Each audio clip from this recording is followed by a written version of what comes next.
तो चलिए आज चलते हैं 1990s के दशक के हरियाणा में।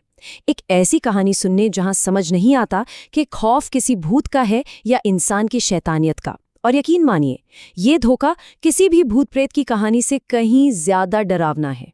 सोचिए, आधी रात को एक फोन आए और दूसरी तरफ से कांपती हुई आवाज कहे, मालिक, मेरी मौत मेरे सामने खड़ी है।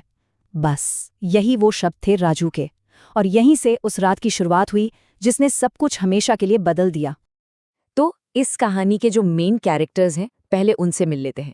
सबसे पहले राघव, एक बहुत अमीर बिजनेसमैन। फिर है राजू, उनका वफादार केयरटेकर जो पिछले 10 साल से उस फार्म हाउस की देखभाल कर रहा था। और हाँ, तीसरा और सबसे अहम किरदार, वो अकेला सुनसान फार्म हाउस जो सोनीपत पानीपत के बीचों बीच बना हुआ था।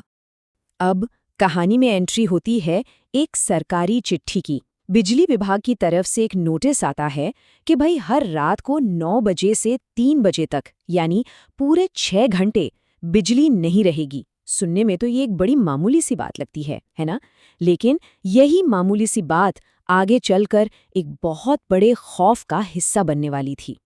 तो राजू का वो घबराया हुआ कॉल सुनकर राघव फौरन दिल्ली से फार्म हाउस के लिए निकल पड़ता है। पर जैसे ही वो वहां पहुंचता है, उसे कुछ गड़बड़ लगती है। फार्म हाउस में एक अजीब डरावनी खामोशी थी। हमेशा की तरह कोई गाने वाने की आवाज नहीं आ रही थी। उसने राजू को हर जगह ढूंढा, पर वो कहीं नहीं मिला। आखिर में राजू मिला, तबेले के एक कोने में, बुरी तरह से कांपता हुआ। राजू ने कांपते कांपते राघव को पिछली रात की पूरी कहानी सुनाई।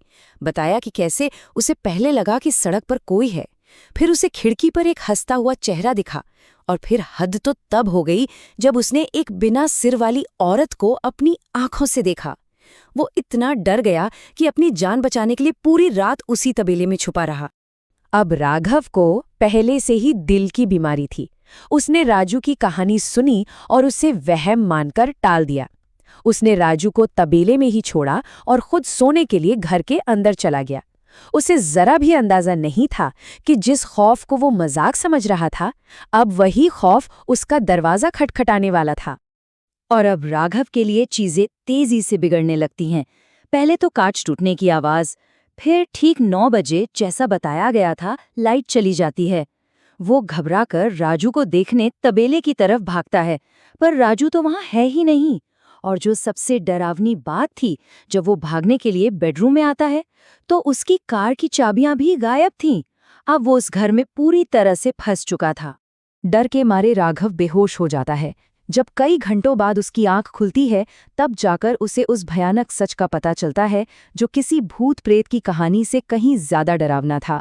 ये कोई भूत नहीं था, ये एक बहुत गहरी और जानलेवा साजिश थी। और यही वो पल था जिसने पूरा खेल पलट दिया। रात के अंधेरे में राघव ने किसी को फोन पर ये कहते हुए सुना, और उसे एक झटके में समझ आ गया कि वो किसी भूत का नहीं, बल्कि एक मर्डर प्लान का शिकार बन रहा था। तो कहानी का सबसे बड़ा ट्विस्ट यही था, जिस खौफ को राघव एक भूत प्रेत का हमला समझ रहा था, वो असल में कोई भूत नहीं, बल्कि एक कत्ल की साजिश थी। और ये साजिश किसी और ने नहीं, बल्कि उसकी अपनी पत्नी ने रची थी, उसे डरा डरा कर मार डालने के लिए। सुबह जैसे ही थोड़ी रोशनी हुई, राघव ने चाकू उठाया और उस साये की गर्दन पर रख दिया। और वो साया कोई और नहीं, बल्कि उसका 10 साल पुराना वफादार नौकर राजू निकला। अब सारी साजिश शीशे की तरह साफ थी। राजू राघव की पत्नी मोहिनी के कहने पर उसे डरा रहा था, ताकि राघव को हार्ट अटैक आ जाए और उसकी मौत हो जाए, और फिर वो दोनों उसकी करोड़ों की जायदाद के मालिक बन जाएं। अब जैसे ही राघव को इस साजिश का पता चला, वो एक डरे हुए इंसान से एक शातिर शिकारी बन गया। उसने राजू को अपने काबू में किया और अपनी पत्नी मोहिनी को फार्म हाउस बुलाया। बहाना ये बनाया कि वो उसे प्रॉपर्टी देने के लिए तैयार है। राघव ने ये शब्द राजू से कहे, और इन शब्दों से ये साफ कर दिया कि अब इस जानलेवा खेल का कंट्रोल पूरी तरह से उसके हाथ में है। अब चाले वो चलेगा, और बाकी सब बस उसके प्यादे होंगे। और जैसे ही मोहिनी फार्म हाउस पहुंचती है, राघव अपना तुरुप का इक्का चलता है। वो सीधे राजू को एक ऑफर देता है कि जिस प्रॉपर्टी के 5% के लिए तुम मुझे मार रहे थे, मैं तुम्हें उसी का 10% दूंगा। बस काम बदल गया है। इस बार शर्त थी मोहिनी की जान लेना। राघव के हुक्म पर और अब दोगुने इनाम के लालच में राजू मोहिनी का कत्ल कर देता है। उसे लगता है कि उसने अपनी वफादारी बदलकर सही फैसला किया और अब उसे उसका इनाम मिलेगा। लेकिन खेल अभी खत्म नहीं हुआ था। मोहिनी की लाश के पास खड़े राजू को राघव अपनी आखिरी चाल बताता है, एक ऐसी सच्चाई जो राजू के पैरों तले जमीन खिसका देती है।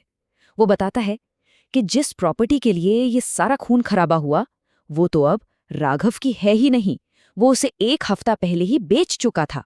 और दुनिया के सामने एक बिल्कुल अलग कहानी पेश की गई।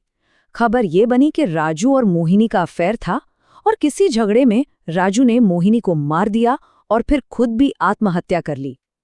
राघव एक बेचारे दुखी पति के तौर पर इस पूरी तबाही से साफ बच निकला। उसने शतरंज की ये बाजी जीत ली थी। तो ये कहानी आखिर में एक सवाल छोड़ जाती है।